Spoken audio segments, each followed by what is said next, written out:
अब चला अरे बहनी चला ये हमारे राजभवन में लेके चलेगा ठीक है चला चलो बहनी जाओ राजभवन रामन जाओ चलो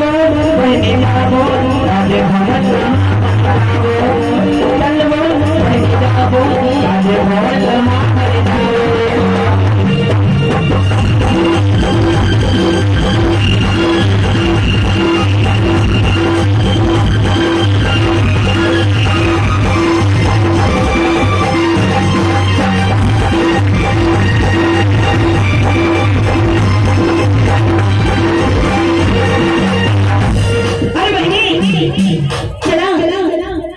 राजभवन में लेके जाओ